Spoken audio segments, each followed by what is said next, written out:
खुदा का करम है, हमारे गुनाहों को छुपाया जा रहा है, हमारे ऐबों पे पर्दा डाला जा रहा है, हमारे जुर्मों पे पर्दा डाला जा रहा है। कितनी मोहब्बत फरमाता है वो। हम कहते हैं अल्लाह से डरते हैं, डरते हैं अल्लाह से। बड़े अच्छे सामईन हैं, बहुत अच्छा आपने सुना। ऐसा महसूस हो रहा था हजरत अजमत भागलपुरी पढ़ रहे थे, रूह को ताजगी मिल रही थी, रूहानी ताकत भी नसीब हो रही थी।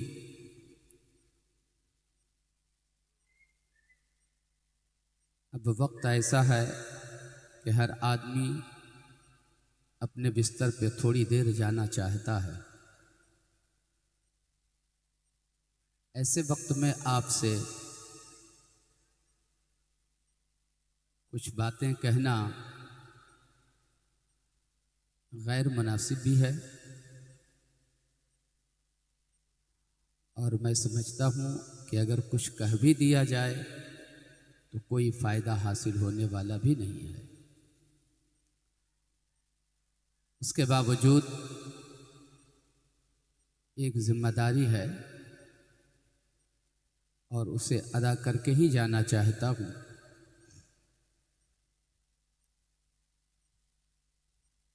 जलसे आए दिन होते हैं, हर रात जलसा हो रहा है, कोई रात ऐसी नहीं जिस रात में जलसा नहीं होता है। मगर जलसे से कितने फ़ायदे आपको मिल रहे हैं वो आपसे मख्फी नहीं है।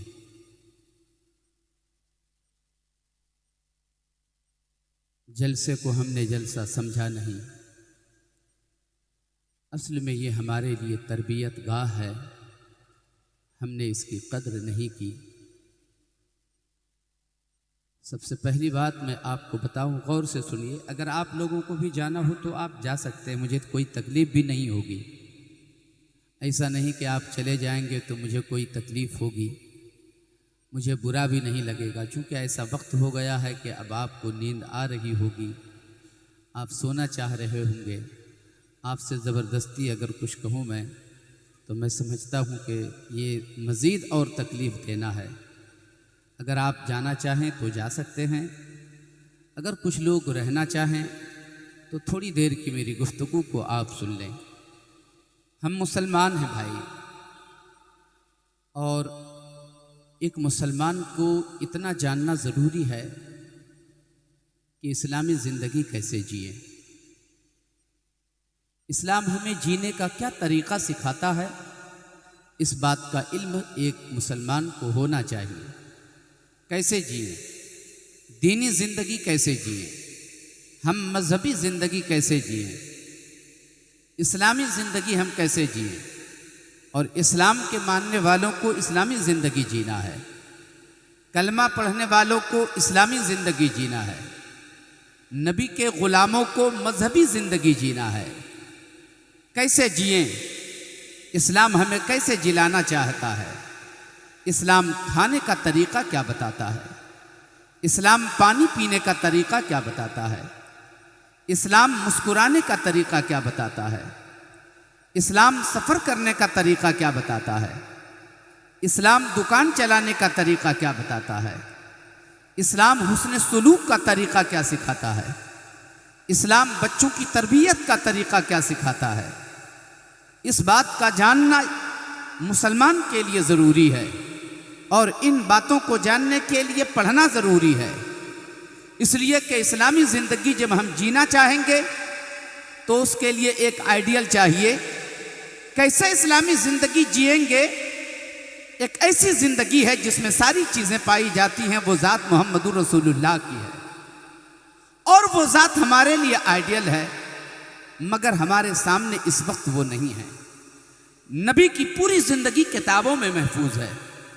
अब हमें किताब पढ़ना होगा, तब पता चलेगा कि नबी कैसे जीते थे। किताब पढ़ेंगे तब पता चलेगा कि नबी कैसे खाते थे। किताब पढ़ेंगे तब पता चलेगा नबी कैसे बिजनेस करते थे। किताब पढ़ेंगे तब पता चलेगा नबी बच्चों की तरबियत कैसे फरमाते थे। किताब पढ़ेंगे तब पता चलेगा नबी सफ़र कैसे करते थे। किताब पढ़ना होगा। हमारे पास कहाँ वक्त है जो हम किताब पढ़ें। हमारे पास टाइम नहीं है, फुर्सत ही नहीं कि हम पढ़ पाएं। हजरात, हर आदमी मसरूफ़ है, हर आदमी अपने अपने काम में लगा हुआ है। कोई दुकान चलाता है, कोई तिजारत करता है, कोई खेती बाड़ी करता है, कोई सर्विस करता है, कोई मजदूरी करता है।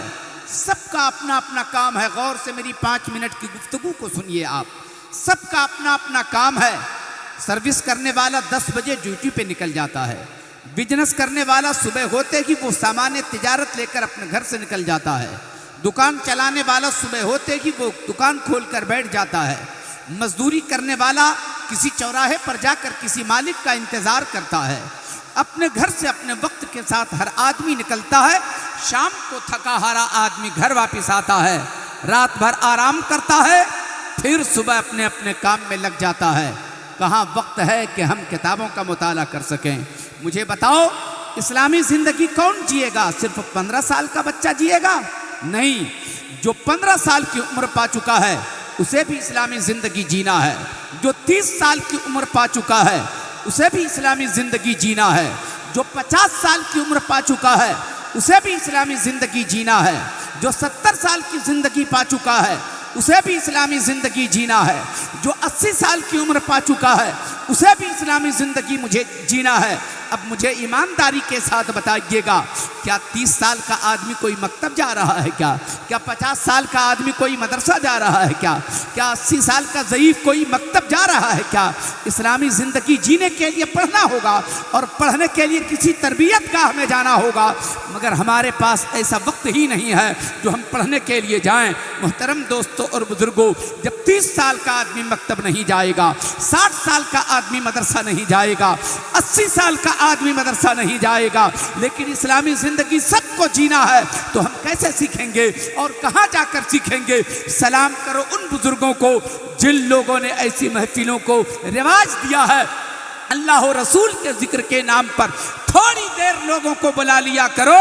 जो किताबों से बातें आपको मालूम नहीं हो सकती हैं, आप बरसों किताब का मुताला कीजिए, उतनी बातें आपको मालूम नहीं हो सकती हैं जितनी बातें 1 घंटे की तकरीर में आपको मालूम हो सकती हैं, जलसे की महफिल में आपको मालूम हो सकती हैं। अब मुझे बताओ, अब अगर जलसेगाह को भी हमने इंजॉय की महफिल बना लिया, अय्याशी का अड्डा बना लिया, तो फिर हम सीखने के लिए कहाँ जाएंगे? हमें सीखने का हुनर कहाँ मिलेगा? हमें इस्लामी ज़िंदगी जीने का शऊर कहाँ हासिल हो सकेगा? इसलिए मैं आपसे कहता हूँ, जितने लोग भी इस वक्त यहाँ पर मौजूद हैं, मुझको रस्मी तौर पर आप न सुनिए कि ये मौलवी आया है, एक खतीब बन के आया है, खिताबत करके चला जाएगा, फिर आपको कुछ भी हासिल नहीं हो सकता है। आप इस ख्याल और इस तसव्वुर से थोड़ी देर बैठिए कि हमारा ये मोहसिन है, हमें जो बात बताएगा हमारी ज़िंदगी और आखिरत के आसानी की खातिर और उसके फ़ायदे की खातिर बताएगा। यकीन मानो प्यारे मुसलमानों, आप अपने इमाम की कोई हैसियत नहीं समझते हो, उन्हें कोई कद उनकी नहीं करते हो, मगर याद रखो, हर जुमा आपके सामने वो खिताब करते हैं, हर जुमा आपसे महवे कलाम होते हैं, हर जुमा आपके सामने तकरीर होती है। वो क्या बताना चाहते हैं? मैं दिल की बात कर रहा हूँ प्यारे मुसलमानों। कायनात में तुम्हें कोई इतना हमदर्द नहीं मिलेगा जितना बड़ा हमदर्द आपका इमाम हुआ करता है। कायनात में कोई आपको जहन्नम से बचाने की बात नहीं करता, मगर आपका इमाम हर लम्हे आपको जहन्नम से बचाने की कोशिश करता है और जन्नत की राहों पे लगाने की कोशिश करता है। वो आपका इमाम है, वो आपका इमाम है। मुहतरम दोस्तों और बुजुर्गों, मैं आपसे कहना ये चाहता हूँ, थोड़ी देर मेरी बातों को अगर आप सुनना चाहें तो मोहब्बतों से सुन लीजिए। शायद मेरे कोई जुमले आपके दिल में अगर उतर जाएं, हो सकता है अच्छे अमल की तौफीक मिल जाए। जिन लोगों ने भी ये जलसा सजाया है, अल्लाह ताला उन्हें सदाबहार करे, अल्लाह ताला उन्हें दुनिया में भी आखिरत में भी सुरखरुई और सरबुलंदी अता करे। हजरात, उर्स के मौके से इस जलसे का इनेकाद हुआ है। उर्स के मौके से जब जलसे का इनेकाद हुआ, हजरात मैं बताना ये चाहता हूँ, जो साहिब उर्स है उनकी ज़िंदगी को आप पढ़ें, उनकी उनकी ज़िंदगी को देखें, उनके तकवा तहारत को देखें। मकसद तो यही था ना, पूरी ज़िंदगी उन्होंने अपनी कौम की खिदमत की और जहन्नम की राह से हटाकर जन्नत की राह पे लगाने की कोशिश फरमाई है। ऐसे मर्द कलंदर की याद में आप बैठे हुए हो। मैं आपसे थोड़ी देर गुफ्तगू करना चाहता हूँ। कितने लोग हैं जो सुनेंगे मेरी बातों को? ज़रा हाथ उठाकर एक बार बताइए। हज़रात गिरामी, अब अगर एक गुजारिश आप सुन लीजिए तो बड़ा करम होगा। सारे लोग सिमट करके ज़रा मेरे सामने आ जाएं। जो लोग दूर कुर्सी पे बैठे हुए हैं ज़रा करीब आ जाइए तो मैं 5 मिनट की गुफ्तगू आपके सामने कर लेता हूँ। मोहब्बतों के साथ सुनिएगा। माशाअल्लाह, आपने मेरी एक आवाज़ पर अपने कदम को बढ़ाया, करीब आने की कोशिश की। मुझे इस बात से कोई गरज नहीं है कि मेरे सामने 10,000 लोग हैं कि नहीं हैं। अगर 10 लोग भी मोहब्बत से सुन लेते हैं तो मेरी गुफ्तगू तमाम लोगों तक पहुंच जाएगी। जो लोग आए थे और चले गए उन लोगों तक भी मेरी बातें पहुंच जाएंगे। मगर आप मोहब्बतों से मेरे एक एक जुमले को सुनिएगा। मैं ईमानदारी के साथ गुफ्तगू करूंगा, दयानतदारी के साथ थोड़ी देर आपकी खिदमत करूंगा। मुझसे ये उम्मीद मत रखिएगा कि मैं कोई लतीफ़ा सुनाकर आपको हंसा के चला जाऊं, आपके दरमियान कहे लगवा के चला जाऊं। नहीं नहीं हज़रात, तकरीर नहीं, दर्द दिल आपके सामने रखने की कोशिश करूंगा। आप मोहब्बतों के साथ अगर मेरी बातों को सुन लेते हैं तो इंशाअल्लाह तबारक व तआला यहाँ से आप फ़ायदा हासिल करके जाएंगे, दामन में कुछ न कुछ समेट करके जाएंगे। हज़रात, मुझे एक बात सच्चाई के साथ कलेजे पे हाथ रख के बताइए, हाथ उठाकर बताइए कि कितने लोग अल्लाह से मोहब्बत करते हैं। आप लोग अल्लाह से मोहब्बत करते हैं? झूठ मत बोलिएगा। जो लोग अल्लाह से मोहब्बत नहीं करते हैं वो लोग हाथ अपनी नीची कर लें, और जो लोग अल्लाह से मोहब्बत करते हैं वो हाथ उठा के बताएंगे सुभान अल्लाह सुभान अल्लाह। हज़रात, मैं गुफ्तगू के लिए कोई तमहीदी गुफ्तगू नहीं करूँगा, बस यहीं से अपनी गुफ्तगू का आगाज़ करता हूँ। आप अल्लाह से मोहब्बत करते हैं, अब ज़रा मोहब्बत के फ़लसफ़े को समझने की कोशिश कीजिए। मोहब्बत का मफ़हूम क्या है, मोहब्बत का फ़लसफ़ा क्या है, मोहब्बत की तशरीह कीजिए, मोहब्बत का मफ़हूम वाज़े कीजिए। मोहब्बत किसे कहते हैं? आप जिससे मोहब्बत करते हैं, मोहब्बत जिससे की जाती है उसके खिलाफ कोई काम आदमी कभी नहीं करता। जिससे मोहब्बत करता है आदमी उसे राज़ी रखना चाहता है, उसे खुश रखना चाहता है, उसकी रज़ा चाहता है। जो जिससे मोहब्बत करता है वो उसको खुश रखना चाहता है। अल्लाह अल्लाह, मोहब्बत करने वाला कभी अपने चाहने वाले को नाराज़ नहीं करता है, अपने मानने वाले को नाराज़ नहीं करता है। जिससे मोहब्बत की जाती है उससे प्यार किया जाता है, उसकी बातों को मानी जाती है, उसकी रज़ा हासिल की जाती है। कोई ऐसा काम वो ज़िंदगी में नहीं करता जिससे उसके चाहने वाले को तकलीफ़ हो जाए।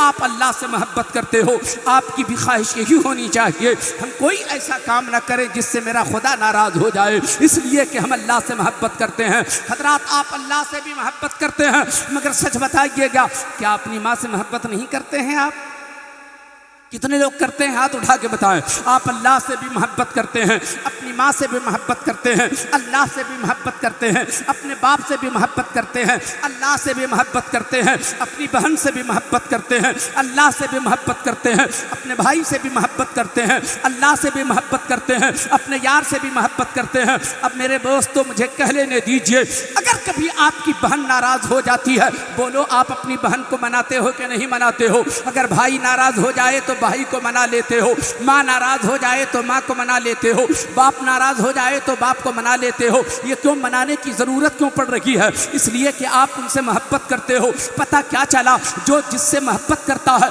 उसकी रज़ा चाहता है, हर दम यही ख्वाहिश होती है हम उसकी मर्ज़ी के ख़िलाफ़ कोई काम ना करें, हम कोई ऐसा काम ना करें जो बाप नाराज़ हो जाए, हम कोई ऐसा काम ना करें जो माँ नाराज़ हो जाए, हम कोई ऐसा काम ना करें जो बहन नाराज़ हो जाए, हम कोई ऐसा काम ना करें जो बहन नाराज़ हो जाए, जो भाई नाराज़ हो जाए। अगर नाराज़ हो जाए किसी काम से तो उसे हम मना लिया करते हैं। हज़रात, मैं आपसे ये बताना चाहता हूँ, गौर से सुनिएगा, आप कितनी मोहब्बत करते हो अपने खुदा से, कितनी मोहब्बत करते हो अपने परवरदिगार से, कितनी मोहब्बत करते हो अपने रब से, अभी अभी आपको पता चल जाएगा। हमारी माँ नाराज़ हो तो मना लेते हैं, बाप नाराज़ हो तो मना लेते हैं, भाई नाराज़ हो तो मना लेते हैं, बहन नाराज़ हो तो मना लेते हैं। गौर से सुनिएगा, माँ तो जब नाराज़ होती है तो बेटा बेचैन हो जाया करता है। माँ नाराज़ हो गई, बाप नाराज़ हो जाए तो बेटा बेकरार हो जाता है, उसका सुकून छिन जाता है। बाप नाराज़ हो गया है, मेरे काम से बाप को तकलीफ़ हो गई, उसे राज़ी किया जाए। अल्लाह अल्लाह, एक 15 साल का बच्चा है, गौर से सुनिएगा, तवज्जो है आपकी ना? हजरात गिरामी, दर्द दिल रखता हूँ, खिताब इस वक्त मैं नहीं कर रहा हूँ, ये खिताब का वक्त नहीं है, गौर से सुनिएगा। अल्लाह को अकबर। 15 साल का बच्चा है, वो सिगरेट पी रहा था। माँ की नज़र पड़ गई बच्चे पर। माँ ने देखा मेरा बेटा सिगरेट पी रहा है। बच्चा जब घर आया तो माँ ने उसे समझाया, अपनी आंचल में छुपा के कहा, मेरे बेटे तुझे पता नहीं कि तेरा बाप कितना मुअज़्ज़ज़ शख्स माना जाता है, तेरे बाप की कितनी माशरे में कितनी इज्जत की जाती है, तेरे बाप की बड़ी कद्र होती है समाज में। लोग अगर जानेंगे कि फला का बेटा सिगरेट पीता है, तेरे बाप की तो इज्जत चली जाएगी, तेरे बाप की तो इज्जत मिट जाएगी। मेरे बेटे ऐसा ना कर, तेरी उम्र अभी 15 साल की है, तेरी उम्र ये नहीं है कि तू सिगरेट पिए, ये गुनाह है, ये काम अच्छा नहीं है, ये ऐब माना जाता है। माँ से बेटे ने कहा, अम्मी जान आज के बाद कभी सिगरेट न पीऊँगा, तुमसे वादा करता हूँ। माँ को तसल्ली हो जाती है। कुछ महीने गुजरे थे, लाओबाली बच्चों के साथ वो खेलने के लिए कहीं निकल गया था। खेल करके वापसी होती है, एक दुकान पे ठहरता है। आज माँ किसी काम से फिर निकली थी, इत्तेफाक कहिए कि देख लिया आज बेटा फिर सिगरेट पी रहा है। माँ का कलेजा फट गया। बेटे के घर आने का इंतजार किया, बेटा घर आता है।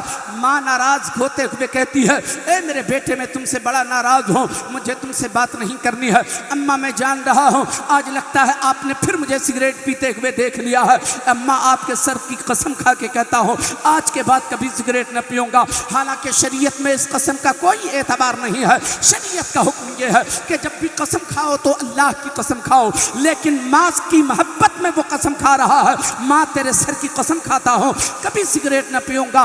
बच्चे को तसल्ली दी, माँ नाराज़ी हो जाती है। हजरात कुछ दिन गुजरे थे, ईद का मौका आया था, फिर बच्चे खेलने के लिए ईद की खुशियाँ मनाते हुए निकले थे। मैं जिस नतीजे पे पहुँचाना चाहता हूँ, अगर आपने मोहब्बतों से सुन लिया तो सुरूर महसूस करेंगे। अल्लाह अकबर। ईद के दिन वो अपनी मस्ती में था, फिर वो सिगरेट पीने के लिए दुकान पर चला गया। माँ किसी काम से फिर निकली थी, इत्तेफाक कहिए माँ की नज़र पड़ गई है। माँ ने आकर के बेटे से कहा, माँ ने आकर अपने शौहर से कहा, 2 मरतबा तो ऐसा किया बेटे ने, मगर आपको मैंने बताया नहीं था। बेटे के गुनाह को मैं छुपाती रही, बेटे का जुर्म मैं छुपाती रही, मगर आज अब नहीं छुपा सकती हूँ। बेटा हमारा बदतमीज़ हो गया, बेटा हमारा बेअदब हो गया, बेटा हमारा नाफरमान हो गया, बेटा गुनाह का आदी हो गया। बाप भी नाराज़ हो गया, माँ भी नाराज़ हो गई। शाम को बेटा घर आता है, न बाप बात कर रहा है न माँ बात कर रही है, बेटा परेशान है। अम्मा लगता है आज फिर तूने देख लिया। ए अम्मा मैं आज वादा करता हूँ, अल्लाह की कसम खा के कहता हूँ, जो कसम चाहो ले लो, मगर आज के बाद मैं सिगरेट न पीऊँगा, मुझसे नाराज़ ना हुओ। ए मेरी अम्मा तुम बात नहीं करोगी तो मैं कैसे जी पाऊँगा। मगर माँ बात नहीं करती है, अब्बू भी बात नहीं करते, माँ भी बात नहीं करती। बेटा बेचैन व बेकरार है, मनाने की कोशिश कर रहा है, राज़ी करने की कोशिश कर रहा है, अपने सखी होने का वो वादा करता चला जा रहा है, मगर माँ बात नहीं रखती है, माँ राज़ी नहीं होती है, माँ उसकी बातों पे ध्यान नहीं देती, तवज्जो नहीं देती, वो अपना रुख फेर लेती है। माँ ने बात करना बंद किया, बेटा बेचैन हो गया है, बेटा बेकरार हो गया है। रात में बहुत देर तक कोशिश करता रहा, माँ राज़ी नहीं हुई। सुबह हो जाती है, फिर होती है, माँ को राज़ी करना चाहता है, बाप को राज़ी करना चाहता है, न बाप बात कर रहा है न माँ उससे बात कर रही है। बेटा बेचैन व बेकरार होता है, दिन भर माँ को राज़ी करने के लिए कोशा है, वो कोशिश करता चला जा रहा है, माँ राज़ी नहीं होती है। बेटा रोता चला जा रहा है, गिरिया वज़ारी करता जा रहा है, अश्कबार होता चला जा रहा है, मगर माँ राज़ी नहीं होते। आज माँ का कलेजा फट चुका था, माँ का यकीन उठ चुका था। वो कहती है, मेरे बेटे मैं तुझसे कैसे राज़ी हो सकती हूँ, तुमने मुझसे वादा किया था मगर तू बेवफा हो गया, तूने वादा तोड़ दिया, तू मुझे धोखा देता रहा, तू मुझे फरेब देता रहा, बार बार वादा करके तू वादा खिलाफी करता रहा, तेरी बातों पर अब यकीन नहीं आता, मैं तुझसे राजी नहीं हो सकते। दूसरा दिन गुजर गया, माँ राजी नहीं होते। तीसरा दिन गुजर गया, माँ राजी नहीं होते। चौथा दिन गुजर गया, माँ राजी नहीं होते। वक्त गुजरता चला जा रहा है, अब बच्चे की सेहत पे उसका असर होता चला जा रहा है। अब न उसे भूख लगती है न उसे प्यास लगती है, रात में बिस्तर पे जाता है मगर उसे सुकून नहीं मिलता, उसे नींद भी नहीं आती। बेचैन है वो बच्चा, बेकरार है, उसकी जिंदगी में बेचैनी आ गई है। हफ्ता 10 दिन गुजर गए, माँ नाराज है तो नाराज है। अब बच्चे को कोई रास्ता जब नहीं नजर आया है, बच्चा इमाम साहब के पास पहुंचता है। इमाम साहब को सारी कहानी सुना दिया। इमाम साहब ने कहा, चलो गलती तो तुमने की है मगर चलो मैं तेरी माँ से बात करता हूँ, तेरे बाप से बात करता हूँ। इमाम साहब चले, मिलते हैं। मिलने के बाद कहा, मैं आपका इमाम हूँ, बात रख लीजिए। इमाम हूँ मैं, आपका बात रख लीजिए। चाहिए। कहा नहीं, मेरा बेटा नाफरमान हो गया है, ये वादा करता रहा और वादा खिलाफी करता रहा, ये मुझे झूठी बातें बताता रहा, आज के बाद मैं इससे बात नहीं करना। मगर इमाम साहब ने कहा कि आप किसी की बात मत रखिए, मगर इमाम की बात रखनी चाहिए। आपका इमाम हूँ आदमी, मैं आम आदमी नहीं हूँ। कहा इमाम साहब अगर ऐसी बात है तो चलिए मैं आपकी इज्जत करती हूँ, आपकी बात रख लेती हूँ। इमाम साहब के कहने पे माँ राजी हो जाती है। बस यहीं पे मैं आपसे बात करना चाहता हूँ, आपकी माँ अगर नाराज हो जाती है, आप मनाने के लिए कितने परेशान हो? क्यों मनाने के लिए इस कदर परेशान हो? इसलिए कि माँ आपसे मोहब्बत करती है। कितनी मोहब्बत करती है आपकी माँ, आपको अंदाजा नहीं है। सिर्फ आप उसका जवाब ये दे सकते हैं, कायनात में इतनी मोहब्बत कोई नहीं करता जितनी मोहब्बत एक माँ अपने बेटे से करती है। ऐ लोगों सुनो सुनो, जितनी मोहब्बत तेरी माँ तुमसे करती है उसका अंदाजा नहीं है आपको कि वो कितनी मोहब्बत करती है। मगर याद रखना, जितनी मोहब्बत तेरी माँ तुमसे करती है, तेरी माँ से 70 गुना ज्यादा तेरा परवरदिगार तुमसे मोहब्बत करता है, तेरा रब तुमसे मोहब्बत करता है। अगर तेरी माँ नाराज हो जाए तो अपनी माँ को राजी करने के लिए इतने परेशान हो। बताओ, अगर तेरे किसी काम से रब नाराज हो जाए तो मनाओगे कि नहीं मनाओगे? माँ के नाराज होने से अगर माँ को मना सकते हो तो तेरी माँ से 70 गुना ज्यादा तेरा परवरदिगार तुमसे मोहब्बत फरमाता है। बोलो, उस रब को मनाना चाहिए कि नहीं? सवाल पैदा होता है, रब राजी होता कैसे है और रब नाराज कैसे होता है, ये देखने की जरूरत है। हम सजदा छोड़ दें तो खुदा की रहमत रूठ जाए, हम झूठ बोले तो खुदा की रहमत रूठ जाए, हम बेवफाई करें तो खुदा की रहमत रूठ जाए, हम किसी को फरेब दें तो खुदा की रहमत रूठ जाए, हम सजदा छोड़ दें तो खुदा की रहमत रूठ जाए, तिलावत न करे तो खुदा की रहमत रूठ जाए, अय्याशी करे तो खुदा की रहमत रूठ जाए, आवारा हो जाए तो खुदा की रहमत रूठ जाए। खुदा को राजी करना हो तो सजदा रेज हो जाओ, खुदा राजी हो जाएगा।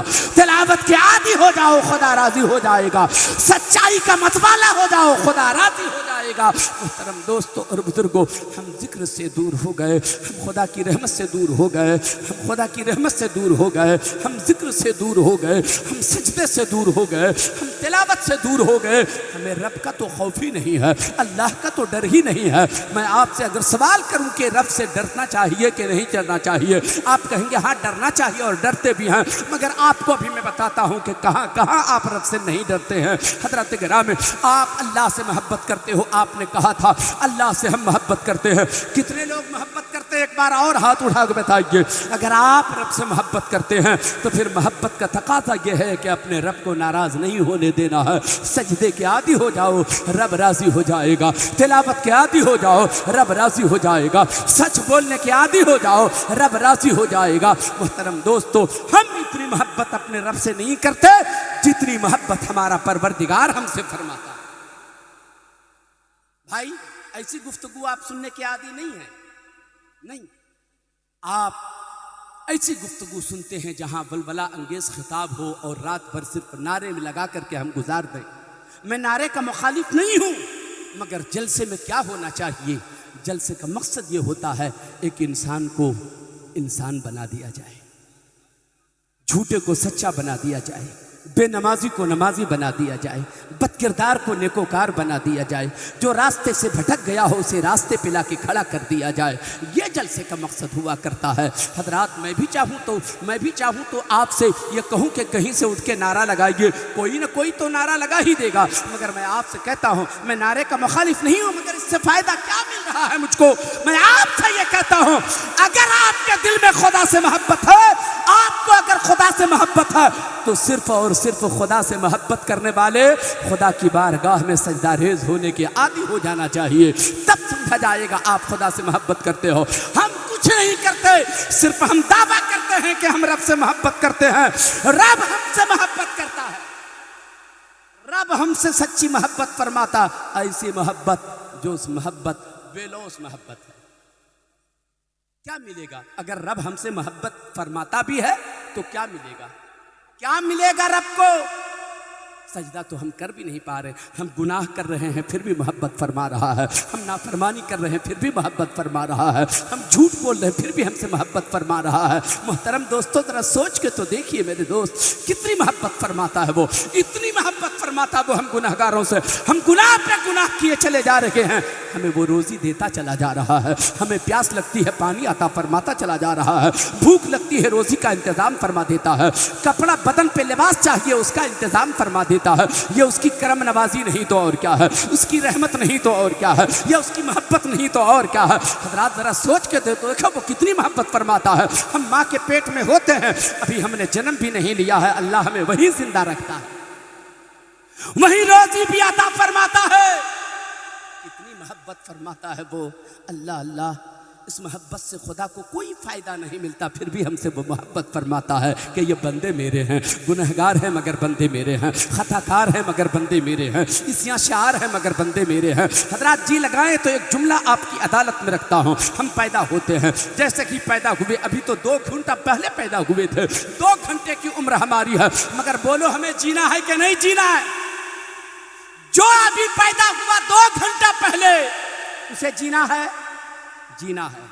जीने के लिए दाना चाहिए, जीने के लिए पानी चाहिए। आदमी बगैर दाना पानी के सिर्फ और सिर्फ 14 रोज़ तक जिंदा रह सकता है। डॉक्टर का जो कहना है 14 रोज़ तक वो जिंदा रह सकता है। अगर दाना पानी बंद हो गया तो 15वें दिन उसका इंतकाल हो जाएगा। हजरात पता ये चला जीने के लिए दाना और पानी की ज़रूरत है, मगर ईमानदारी के साथ बताइएगा, जिस बच्चे की उम्र सिर्फ 2 घंटे की है, न वो दाना खा सकता है, न वो पानी पी सकता है, और उसे जीना भी है। तो जीने के लिए दाना और पानी चाहिए, जीने के लिए ग़िज़ा चाहिए, जीने के लिए दाना पानी चाहिए, और 2 घंटे की उम्र है, न वो दाना खा सकता है, न वो पानी पी सकता है।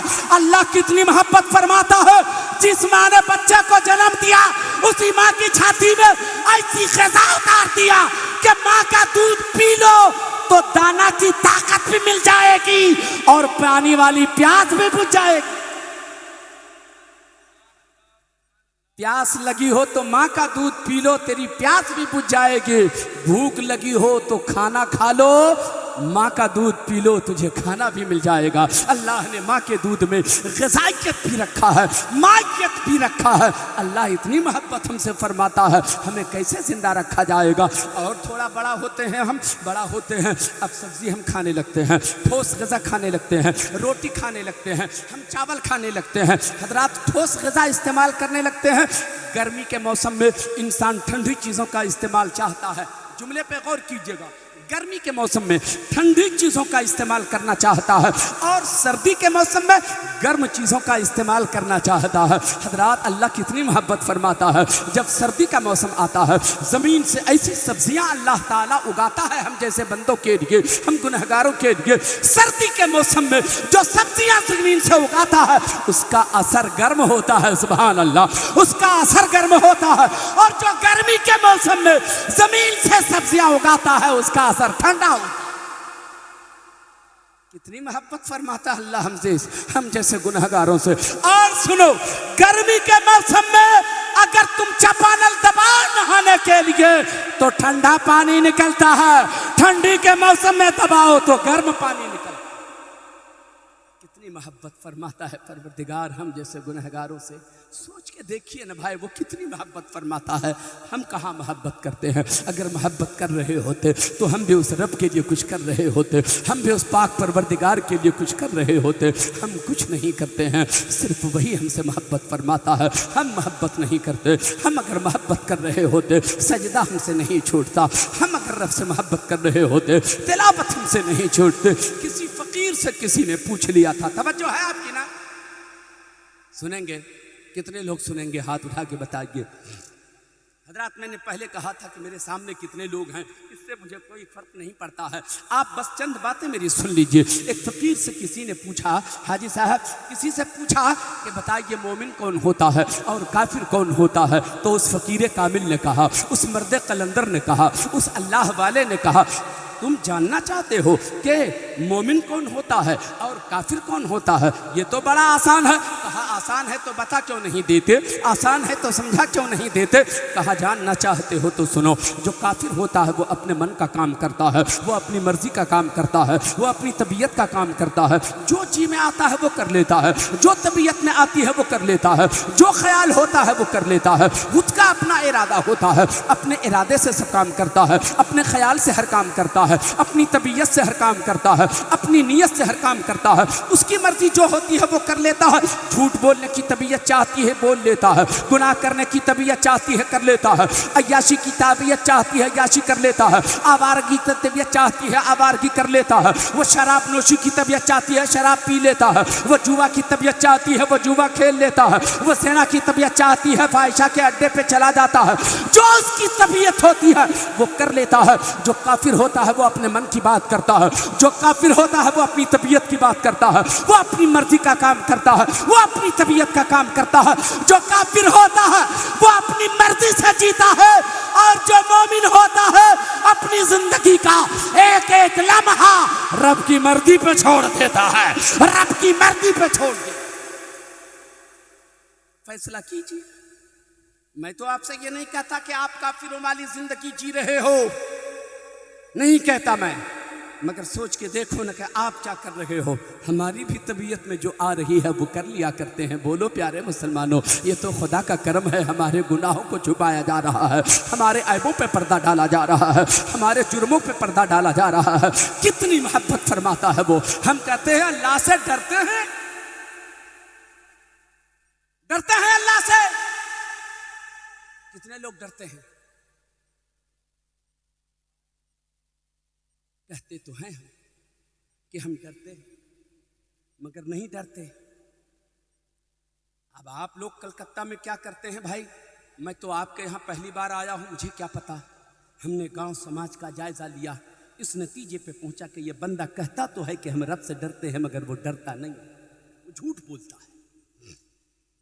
एक शख्स का इंतकाल हो गया। इमाम साहब ने सुबह 8 बजे ऐलान किया, मोहतरम हजरात जरूरी ऐलान समाअत फरमाए, आज फला साहब का फला वक्त में इंतकाल हो गया है, नमाज जोहर के बाद नमाज जनाजा अदा की जाएगी। तबीयत लग रही है आपकी? एक बार बोले तो सुबहान अल्लाह। नमाज जोहर के बाद नमाज जनाजा अदा की जाएगी। ऐलान सुना, गौर से सुनिएगा। जो आदमी ड्यूटी करने वाला है उसने कहा नहीं आज ड्यूटी नहीं जाएंगे, अगर ड्यूटी जाएंगे तो नमाज जनाजा नहीं पढ़ पाएंगे। ड्यूटी नहीं गया। सफ़र करना था, किसी को ऐलान सुना फला के यहाँ इंतकाल हो गया है फला साहब का, अगर मैं सफ़र किया तो फला की नमाज जनाजा नहीं पढ़ सकेंगे। सफ़र करना बंद कर दिया, सफ़र मुलतवी कर दिया। अल्लाह अल्लाह, ड्यूटी करना बंद कर दिया, खेत पे जाना बंद कर दिया। क्यों? नमाज जनाजा अदा करना है। ज़ोहर का वक्त आया, अजान हुई, नमाज अदा की गई। इमाम साहब ने जमात के साथ नमाज पढ़ा दी। ऐलान सुनने वाले अपने दरवाजे पे निकल के इंतजार कर रहे हैं, इसी रास्ते से जनाजा गुजरेगा, इसी रास्ते से जनाजा गुजरेगा, मैयत इसी रास्ते से लेकर लोग जाएंगे, शरीक हो जाएंगे। वजू भी उसने किया है, पूरी तैयारी उसने कर ली है। मस्जिद नमाज ज़ोहर अदा करने नहीं गया, नमाज जनाजा में शरीक होना है, सो वजू करके अपने दरवाजे पे इंतजार कर रहा है। पूछिए उलमाए किराम से, नमाज जनाजा पढ़ना फर्ज किफाया। आपके मोहल्ले के अगर 2-4 लोगों ने अदा कर लिया तो मोहल्ले के सारे लोग बरी जिम्मा हो गए, कोई गुनहगार नहीं होगा। मोहल्ले के चंद लोगों ने नमाज जनाजा पढ़ लिया, सबके सब बरी हो गए, कोई गुनहगार नहीं होगा, कोई पकड़ नहीं, कोई गिरफ्त नहीं, कोई सवाल नहीं। लेकिन नमाज ज़ोहर नहीं पढ़ा तो क़यामत में सवाल होगा, वहां गिरफ्त होगी, वहां पकड़ होगी। नमाज जनाजा पढ़ना फर्ज किफाया और नमाज ज़ोहर अदा करना फर्ज है। आपने नमाज ज़ोहर छोड़ दिया, नमाज जनाजा अदा किया। अगर खुदा से डर रहे होते तो नमाज ज़ोहर अदा किए होते। आपने नमाज ज़ोहर छोड़ा, नमाज जनाजा इसलिए अदा किया कि आपको रब से डर नहीं लगता, मोहल्ले के लोगों से डर लगता है, खानदान के लोगों से डर लगता है, रिश्तेदार से डर लगता है। आज उसके बाप के जनाजे में अगर मैं शरीक नहीं हुआ, कल मेरे बाप के जनाजे में वो भी नहीं आए। डर आपको इंसान से लगता है, डर खुदा से नहीं लगता। अगर डर खुदा से लग रहा होता तो पहले नमाज ज़ोहर अदा की। बोलो भाई, बुरा तो लग रहा होगा मगर सच बोल रहा हूं। आदत डालिए, आदत डालिए। अल्लाह फरमाता है अलम यालम बिअन्नल्लाह यरा। क्या तुम नहीं जानते हो? नहीं जानते हो तुम? क्या तुझे पता नहीं है? क्या तुझे खबर नहीं है? क्या तुझे इल्म नहीं है? भाई, अल्लाह क्या फरमा रहा है? तुझे पता नहीं? तेरा रब देख रहा है, तेरा रब देख रहा है। इशारा इस बात का है, ए गुनाह करने वालों, पता नहीं है तुम छुप के जो गुनाह कर रहे हो? पता नहीं? तेरा रब देख रहा है। ए चुपके चुपके धोखा देने वालों, तुझे पता नहीं? तेरा रब देख रहा है। ए फरेब देने वालों, तुझे खबर नहीं? तेरा रब देख रहा है। छुप के गुनाह करो फिर भी रब देख रहा है। फिर भी हमें डर नहीं लगता, फिर भी हमें डर नहीं लगता कि खुदा देख रहा है। होना तो ये चाहिए, जब कदम हमारा बढ़े गुनाह की तरफ, फौरन ये ख्याल आना चाहिए कि रब देख रहा है, हमारा परवरदिगार देख रहा है, हमारा पालनहार देख रहा है। हमें डर नहीं लगता रब से। अगर रब से डर लग रहा होता तो ख्याल ये आता गुनाह के वक्त के हमारा रब देख रहा है, हमें गुनाह नहीं करना है, हमें गुनाहों से रुक जाना। आपकी तवज्जो हो तो एक बात और बता दूं, बोले कि नहीं बोले? कितने लोग सुनेंगे? हाथ उठा के बताएं। हजरत गिरामी, तकरीर नहीं कर रहा हूं मैं, आपसे बात कर रहा हूं। अभी हजरत अब्दुल्ला इब्ने उमर, गौर से सुनिएगा, वो फरमाते हैं कि मैं एक सफ़र में निकला, एक सफ़र में निकला तो निकलते वक्त ख्याल ये आया कि लंबा सफ़र है, न जाने कहाँ कब क्या वक्त आएगा, थोड़ा सा खाने का सामान साथ रख लेते हैं। गौर से सुनिएगा, थोड़ा सा सामान साथ रख लेते हैं, ज़रूरत के मुताबिक इस खाने को इस्तेमाल कर लिया जाएगा। सफ़र शुरू हुआ, सफ़र होता रहा, होता रहा, होता रहा। अब्दुल्ला इब्ने उमर फरमाते हैं मैं जंगल से गुजर रहा था, जंगल से गुजरते गुजरते अचानक ज़ोहर का वक्त हो गया और अजान की आवाज़ मेरे पर्दे समात से टकराई। मैं समझ गया, हाँ ज़ोहर की अजान हो रही है। ये जंगल है मगर आवाज़ कहाँ से आ रही है? दुनिया में कोई ऐसी जगह जहां खुदा की रुबूबियत का ऐलान ना हो रहा हो?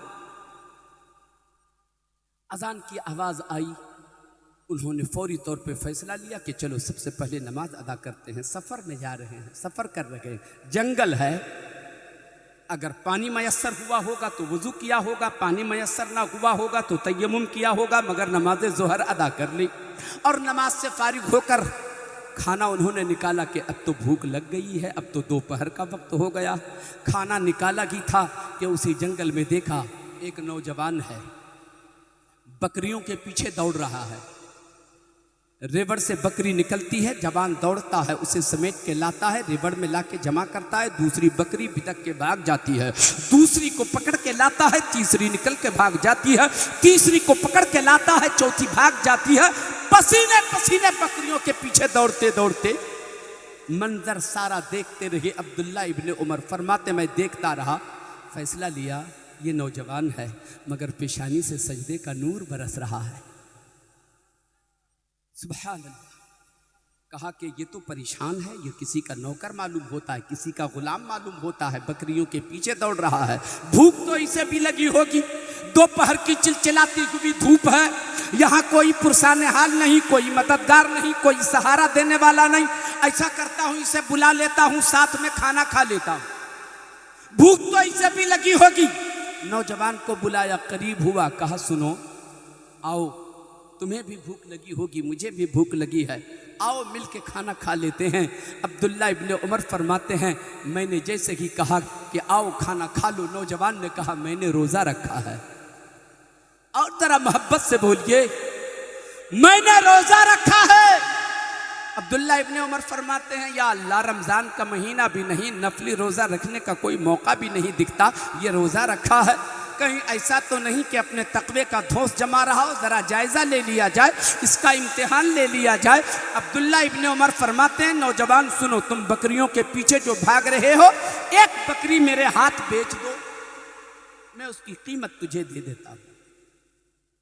नौजवान कहता है, ये बकरियां मेरी नहीं, मेरे मालिक की बकरियां हैं, मेरे मालिक की बकरियां हैं। कहा जिसकी भी रहे मगर मेरे हाथ बेच दो। कहा मालिक को क्या जवाब दूंगा, कहा मालिक देखने थोड़ी आ रहा। शाम को जब जाना, अगर एक बकरी कम वो पाएगा तो पूछेगा, बता देना कि जंगल में बकरियां चरा रहा था, भेड़िया आया, एक बकरी को शिकार किया, लेकर चला गया। कहा झूठ बोलूंगा, अपने मालिक से झूठ नहीं बोल सकता। और जरा मोहब्बत से, अपने मालिक से झूठ नहीं बोल सकता। कहा अरे तेरा मालिक यहां देखने थोड़ी आ रहा, अमूमन भेड़ या बकरियों का शिकार किया करता है, तुम बोलोगे उसे यकीन हो जाएगा। कहा ना, ऐसा नहीं कर सकता। कहा एक काम करो, बकरियां मेरे हाथ बेचो, मैं अभी ज़िबह करूंगा, पैसे भी अदा करूंगा और थोड़ा गोश्त भी तुझे बांट के दूंगा। कहा जो कीजिए, मगर मैं झूठ नहीं बोलूंगा। कहा मियाँ ये झूठ झूठ क्या रट लगा रखा है, तेरा मालिक थोड़ी देख रहा है। उस नौजवान ने पलट के कहा नहीं नहीं, मेरा मालिक तो नहीं देख रहा है, मगर ये बताइए जो पूरी कायनात का मालिक है वो देख रहा है कि नहीं देख रहा है। जो पूरी कायनात का मालिक है वो देख रहा है कि नहीं देख रहा है। अब्दुल्ला इब्ने उमर फरमाते हैं, क्या सुहाना वक्त था, क्या सुहानी घड़ी थी। एक बकरी चराने वाले को इस बात का एहसास था कि रब देख रहा है। गलत करते वक्त खुदा को एहसास दिला रहा है उसे कि खुदा देख रहा है। गुनाह करते वक्त वो एहसास दे रहा है कि खुदा देख रहा है। आज पढ़े लिखे होने के बावजूद हम इस मंजिल पे नहीं पहुंच पाए कि खुदा देख। क्या फायदा पढ़ने का, क्या फायदा मिला हमें पढ़ने का। हजरात, हमें इस नतीजे पे पहुंचना चाहिए, गुनाह करते वक्त ये तो पता चलना चाहिए कि खुदा देख रहा है। दुरूद शरीफ पढ़ें, अल्लाहुम्मा सल्ली अला सय्यदना व मौलाना मुहम्मदिन बारिक वसल्लम, सल्लु अलैहि सलातम व सलामन अलैका या रसूलल्लाह या हबीबल्लाह सल्लल्लाहु तआला अलैहि वसल्लम। मोहतरम दोस्तों और बुजुर्गों, मैं आपसे ये बताना चाहता हूँ, अल्लाह के ज़िक्र में, अल्लाह की इबादत में आप अपना वक्त लगाइए। हमारा कोई काम रुकता नहीं है भाई, हर काम हमारा हो जाता है, बस एक काम रुक जाता है, वो है नमाज। नमाज हमारी ख़त्म हो जाती है, हम नमाज नहीं पढ़ते, सारा काम कर लेते हैं, जबकि हम पैदा ही किए गए हैं बंदगी के लिए, पैदा ही किए गए हैं इबादत के लिए, मगर उसके बावजूद सारे काम अंजाम दे देते हैं। इबादत हमारी छूट जाती है, सजदा हमारा छूट जाता है, नमाज हमारी छूट जाती है। ऐ मुसलमानों, ज़रा सोच के देखो हम क्या कर रहे हैं। अल्लाह कितना करीम है, वो कितनी मोहब्बत फरमाता है। वो हम गुनाह करते हैं जी, हम खताओं पर खताएं करते चले जा रहे हैं, वो हमारे गुनाहों पे पर्दा डालता जा रहा है, हमें रोज़ी देता जा रहा है। ज़रा सोच के देखो वो कितनी मोहब्बत करता है। अल्लाह ताला हमें जानवर बना दिया होता तो क्या बिगाड़ लेते हम रब का। हमारे मुंह में अल्लाह ने जुबान दिया, लेकिन जुबान दे के अगर गोयाई की ताकत नहीं देता, बोलने की ताकत नहीं देता, तो क्या बिगाड़ लेते। हमारी पेशानी पे देखने के लिए तो आंखें दिया, पेशानी पे न देखे माथे के पीछे दे देता तो क्या बिगाड़ लेते हम। बोलो, कुछ नहीं बिगाड़ सकते। रब हमारे सर में दिमाग रखा मगर सोचने की सलाहियत नहीं देता, पागल बना देता तो क्या बिगाड़ लेते हम। लूले से पूछो, लेंगड़े से पूछो, कितनी बड़ी नेमत हाथ है, पाँव है, अगर हमें अल्लाह लेंगड़ा बना देता तो क्या बिगाड़ लेते। शुक्र अदा करो कि उसने हमें पाँव भी दिया है, हाथ भी दिया है, आँखों में रोशनी भी दिया है, जुबान में गोयाई भी अता फरमा दी है। मेरे दोस्तों और बुजुर्गों, हम ताजुश्शरिया के नाम का नारा तो लगाते हैं, मगर ताजुश्शरिया के तकवा की तरफ हमारी तवज्जो नहीं जाती है। सरकार अख्तर रजा अजहरी के तकवे की तरफ तवज्जो हमारी नहीं जाती है। हजरात, मेरी जिंदगी का वो हादसा वो भूला नहीं जा सकता है। 1998 की बात मैं बता रहा हूँ। एक बार मैं जहाँ बोकारो स्टील सिटी में एक बार हजरत जलसे में तशरीफ लाए थे, बस 1 मिनट की बात करके मैं फिर अपनी गुफ्तगू को ख़त्म करने की कोशिश करता हूँ। सरकार ताजुश्शरिया से मोहब्बत करने वालों, मसलक आला हजरत का नारा लगाने वालों, आला हजरत के उस शहजादे के तकवे की तरफ भी आपकी तवज्जो होनी चाहिए। मैं तो सलाम करता हूँ उन लोगों को जिन लोगों ने सरकार ताजुश शरिया से बैत होने का शरफ हासिल भी किया और उनकी जिंदगी को पढ़ करके देख करके अपनी जिंदगी को सदाबहार कर लिया। हजरात जी लगाइए, जलसे में तशरीफ लाए थे, मगरिब का वक्त करीब था, प्लेटफार्म पे उतरे, हंगामा था, एक भीड़ थी, मेला लगा हुआ था मुसाफा करने वालों का। हजरत ने फरमाया नहीं अभी मुसाफा मत करो, मैं जलसे गाह में आऊँगा मुसाफा कर लूँगा। मगर अकीदतमंदों ने छोड़ा नहीं, कोई दामन पकड़ रहा है, कोई कपड़े छू रहा है, कोई हाथ बदन को लगा रहा है, कोई मुसाफा कर रहा है।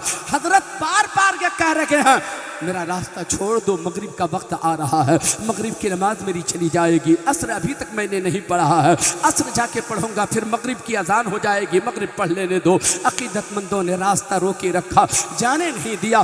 नतीजा ये हुआ असर का वक्त भी खत्म हो गया और प्लेटफार्म से सिर्फ बाहर आते आते जो 2 मिनट का रास्ता है तकरीबन 1.5 घंटे लग गए हजरत को प्लेटफार्म से बाहर आते आते। नतीजा ये हुआ असर की नमाज भी चली गई, मगरिब की भी नमाज कदा हो गई। हजरत की आंखें अश्कबार हो जाती हैं, हजरत रोते रहे। इशा की नमाज अदा करने के बाद हजरत जब स्टेज पे जाते हैं तो फरमाते हैं खुदा के वास्ते ऐसे जलसे में मुझे ना बुलाया करो जिस जलसे में आने से नमाज कज़ा हो जाए, हम ऐसे जलसे को पसंद नहीं करते। ये तकवा है ताजुश शरिया।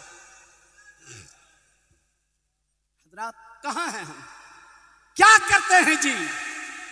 कभी सोच के देखिए, कभी झांक के देखिए अपनी जिंदगी में हमने क्या कुछ किया, हमें क्या करना चाहिए। मैं आपको तंज नहीं कर रहा हूं, आप पर आपको कोस नहीं रहा हूं। हजरात वो आपका दुश्मन नहीं होता है जो नश्तर लगाता है, मैं आपका दोस्त हूं जो सही जगह आपको पहुंचाना चाहता हूं। हंसा खिला के झूठी तारीफ आपकी करके मैं चला जाऊं, ये बता के चला जाऊं आप एक बार सुभान अल्लाह कहो तो जन्नती हो जाओगे, ये करो तो जन्नती हो जाओगे, वो करो तो जन्नती हो जाओगे। एक एक बात पे जन्नत की जमानत दे के चला जाऊं, आप तो खुश हो जाएंगे कि हम तो जन्नती हैं। मगर याद रखना जन्नत इतनी आसानी से नहीं मिलती है, बड़ी कोशिशें करनी पड़ती है तब कोई जन्नती होता है। याद रखना अगर आसानी से जन्नत मिल जाती तो कोई तकवा शिआर क्यों होता, आसानी से जन्नत मिल जाती तो कोई तहज्जुद गुजार क्यों होता, आसानी से जन्नत मिल जाती तो रात भर कोई नफल इबादत क्यों करता। आसानी से जन्नत नहीं मिलती वरना कोई रात मैदान करबला में, कोई मैदान जिहाद में अपनी गर्दन नहीं कटाता। आसानी से जन्नत मिलती है, रात बड़ी मुश्किलों से गुजरना पड़ता है, कांटों भरा जंगल इख्तियार करके उन राहों से गुजरना पड़ता है, तब कहीं जा कर के आदमी जन्नती होता है। हम आसानी के साथ जन्नती नहीं हो सकते। ये अलग बात है कि हम सरकार दो आलम की उम्मत के अफराद हैं, करम तो होगा इंशाअल्लाह तबारक व तआला, सरकार की शफाअत तो नसीब होगी इंशाअल्लाह ताला। मगर याद रखना तेरे जुर्म की सजा तो तुझे मिल के रहेगी, तेरे गुनाह की तो सजा तुझे मिल के रहेगी। हम जाएंगे जन्नत में, मगर ऐसा भी जन्नत में क्या जाना जी, कुटाई हो जाए, पिटाई छटाई हो जाए तब जाएं। कमाल तो जब है कि हम जाएं तो मुस्कुरा के फरिश्ते कहें कि ऐसा अमल ही तूने किया है कि तेरा रसूल भी राजी है, तेरा रब भी राजी है, तेरा रसूल भी राजी है, तेरा रब भी राजी है, चल तुझे लिए जन्नत की बशारत। तवज्जो देना होगा, बातें बड़ी लंबी हो सकती हैं लेकिन चूंकि आपका पहले ही बहुत सारा वक्त ले लिया गया है, मैं नहीं चाहता कि मज़ीद आपको और ज़्यादा ज़हमत दूं। जितनी बातें मैंने कही हैं मैं आपसे एक बात कह के रुखसत होना चाहता हूं, ज़िक्र की आदत डाल लीजिए। ज़िंदगी में अगर सुकून चाहिए, करार चाहिए, अच्छाई चाहिए, इज़्ज़त चाहिए, ज़िक्र की आदत डाल लीजिए। हम लग़्व बातों में, फालतू बातों में अपना वक्त गुजार देते हैं, तस्बीह से, ज़िक्र से, तहलील से दूर रहते हैं। अच्छा एक बात बताइए, हम दुरूद शरीफ पढ़ रहे हैं, दुकान चला रहे हैं, तो क्या दुरूद शरीफ पढ़ने से क्या हम दुकान नहीं चला पाएंगे? दुकान बंद हो जाएगी। खेती कर रहे हैं, क्या दुरूद शरीफ पढ़ते रहेंगे तो खेती नहीं कर पाएंगे? हम बिजनेस करने के लिए निकल गए हैं, रास्ता चल रहे हैं, सफर कर रहे हैं, दुरूद शरीफ पढ़ रहे हैं, तो क्या मेरा सफर नहीं होगा? जिक्र इलाही किसी काम में रुकावट का सबब नहीं है, बल्कि हर काम में बरकत का सबब है। अपनी जुबान को हमेशा अल्लाह के जिक्र से तर रखिए, इज्जत भी पाइएगा, उम्र में बरकतें भी होंगी, जिंदगी आपकी लंबी होगी, रोजी में भी बरकत होगी। हजरात जिक्र से हम दूर हो गए, जिक्र से हम दूर हो गए। हजरात अगर आपकी तवज्जो हो तो 2 मिनट और वक्त ले लूं मैं। कितने लोग सुनेंगे हाथ उठा के बताइए तो। जिक्र का फायदा सुना रहा हूं, जिक्र का फायदा सुनाता हूं। हम सुभान अल्लाह व बिहम्दिही सुभान अल्लाहिल अज़ीम का विर्द करें, सुभान अल्लाह वल्हम्दुलिल्लाह का विर्द करें, अल्लाहु अकबर का विर्द करें, दुरूद शरीफ का विर्द करें। उससे आपकी ज़िंदगी में खुशहाली भी आएगी, सुरूर भी मिलेगा, गम दूर होगा, बलाओं का खात्मा होगा, घर में भी बरकतें होंगी, तिजारत में बरकतें होंगी, रहमतों का भी नुज़ूल होगा, अल्लाह की भी रज़ा हासिल होगी, रसूलुल्लाह की खुशनुदी भी हासिल होगी। मियाँ मोहम्मद बख्श अल्लाह के एक वली गुजरे, जमील बाबा जैसे वली हैं, अल्लाह वाले हैं, मर्द कलंदर हैं। वैसे ही हजरते मियाँ मोहम्मद बख्श अल्लाह वाले गुजरे हैं। मियाँ मोहम्मद बख्श वो अपनी बात खुद बताते हैं, तवज्जो से सुनिएगा, 2 मिनट में बात मुकम्मल कर देता हूँ। हजरत दुआ फरमाए जरा। ज़हमत तो हो रही है लोगों को, मगर मैं करूं क्या, बात तो ख़त्म होने नहीं जा रही है, मगर फिर भी मैं ख़त्म कर दूंगा। मियाँ मोहम्मद बख्श फरमाते हैं, मैं एक पेड़ के नीचे बैठकर तस्बीह पढ़ रहा था, सुभान अल्लाह व बिहम्दिही सुभान अल्लाहिल अज़ीम। मैं विर्द में मगन था, जिक्र कर रहा था, मगन था, मस्ती में था। अचानक मेरी नजर पड़ी, एक पेड़ के नीचे बैठ के मैं विर्द कर रहा था, सामने एक और पेड़ था, उस पेड़ पर एक घोंसले में चिड़िया बैठी थी, वो भी पढ़ रही थी सुभान अल्लाह व बिहम्दिही सुभान अल्लाहिल अज़ीम। जरा सोच के देखें, एक जानवर है मगर तस्बीह पढ़ रहा है, एक चिड़िया है मगर खुदा के जिक्र में लगी हुई है। हम इंसान हो के भी जिक्र से गाफिल हो गए। हजरात वो फरमाते हैं, अच्छा अल्लाह वाला तो दिलों का हाल जान न लेता है भाई, जानवर क्या कर रहा है अल्लाह वाले को पता चल गया कि वो पढ़ क्या रही है वो चिड़िया। वो कहते हैं मैंने देखा वो चिड़िया तस्बीह पढ़ रही है सुभान अल्लाह व बिहम्दिही सुभान अल्लाहिल अज़ीम। इधर मैं विर्द कर रहा था, उधर चिड़िया विर्द कर रही थी। अचानक एक शिकारी आ गया, शिकारी की नज़र चिड़िया पे पड़ी, निशाना बनाया, उस शिकारी ने तीर को कमान में चढ़ाया, निशाना बनाया तो चिड़िया की नज़र शिकारी पे पड़ गई। शिकारी पे जो नज़र पड़ी तो चिड़िया घोंसले से उड़ गई, उड़ गई।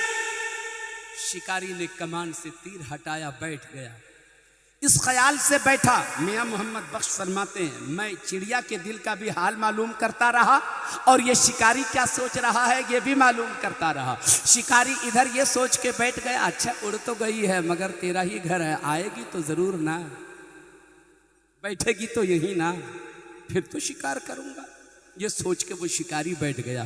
चिड़िया उड़ गई, आसमान में चक्कर लगाने लगी, घूमने लगी, उड़ती रही, आसमान में उड़ती रही, उड़ती रही।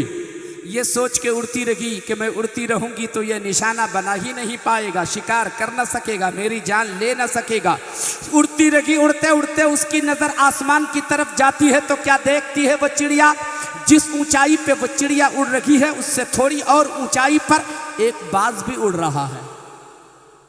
बाज उस परिंदे को कहते हैं जो छोटे छोटे परिंदों का शिकार किया करता है। वो बड़ा परिंदा है जो छोटे चिड़ियों का शिकार किया करता है, छोटी छोटी चिड़ियों का शिकार किया करता है। उस चिड़िया ने देखा बाज है जो चक्कर लगा रहा है और वो भी मुझी को निशाना बना रहा है, वो बाज भी मुझी को मारना चाहता है। इधर इंसान है जो नीचे शिकारी बैठा है, वो भी मुझी को मारना चाहता है, ये बाज भी मुझी को मारना चाहता है। अगर उड़ती रही तो ये बाज मार डालेगा, जाके बैठ गई तो इंसान मार डालेगा। गौर से सुनिएगा, अगर बैठ गई तो ये इंसान मार डालेगा, उड़ती रही तो ये बाज मुझे मार डालेगा। दोनों हाल में तो मेरी जान जाने वाली है, करूँ तो मैं करूँ क्या, मैं जाऊँ तो जाऊँ कहाँ, अब तो कोई रास्ता नहीं है, जान तो जाएगी। अगर बैठ जाती हूँ घोंसले में जाके तो इंसान मार डालेगा, उड़ती रही तो ये बाज जो आसमान में उड़ रहा है ये मुझे मार डालेगा, मैं जाऊं तो जाऊं कहां, अब क्या करूं, मरना तो हर हाल में है। मगर चिड़िया ने फैसला लिया। मियां मोहम्मद बख्श फरमाते हैं, इतने में चिड़िया ने फैसला कर लिया, मरना तो है ही लेकिन एक काम करती हूं, जितनी देर जिंदा रहूंगी चलती हूं वही करती हूं जो पहले कर रही थी। जरा और मोहब्बत से बोलिए। वही करती हूं जो पहले कर रखी थी। चिड़िया उड़ते उड़ते आके घोंसले में बैठ जाती है और बेखौफ होकर के वो विर्द शुरू करती है, सुभान अल्लाह व बिहम्दिही सुभान अल्लाहिल अज़ीम। वो विर्द करना शुरू किया। वो चिड़िया जिक्र कर रही है, वो तस्बीह पढ़ रही है। शिकारी की नजर पड़ गई। चिड़िया तो घोंसले में बैठ गई, तीर को कमान में चढ़ाया, निशाना बनाया। अब निशाना बनाया कि उस चिड़िया का शिकार किया जाए। मियां मोहम्मद बख्श फरमाते हैं, अभी तो तीर को कमान में चढ़ाया ही था, आधा तीर अभी कमान से निकला था, अचानक एक सांप आया और उस शिकारी के अंगूठे पे डस लिया। सांप आया, शिकारी के अंगूठे पे डस लिया, काट लिया अंगूठे में। अब वो शिकारी अनबैलेंस हो गया, उसका बैलेंस बिगड़ा। बैलेंस जो बिगड़ा तो निशाना बिदक गया, निशाना चुक गया। अब जो तीर शिकारी ने चढ़ाया था, जो जाना था घोंसले में, अब जो बैलेंस बिगड़ा तो वो तीर घोंसले में नहीं गया बल्कि आसमान की तरफ चला गया। तीर जो आसमान की तरफ गया है तो जाकर बाज को लग गया। तीर के लग जाने से बाज मर गया। मियां मोहम्मद बख्श फरमाते हैं, तीर के लगने से बाज मर गया, सांप के डस लेने से शिकारी मर गया। अल्लाह ने चिड़िया को बचा लिया जो अल्लाह की याद में मगन हो गए थे, अल्लाह के जिक्र में मगन हो गए थे। मुसलमानों, हमें अल्लाह के जिक्र से जुड़ जाना चाहिए।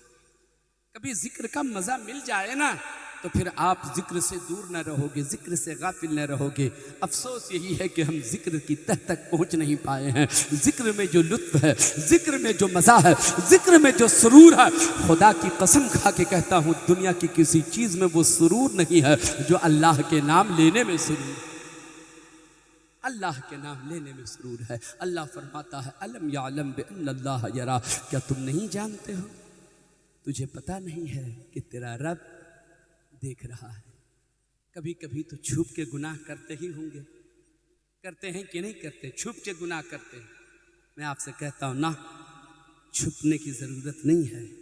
तू छुप के गुनाह करे या दिखा के गुनाह करे, तेरा रब देख रहा है।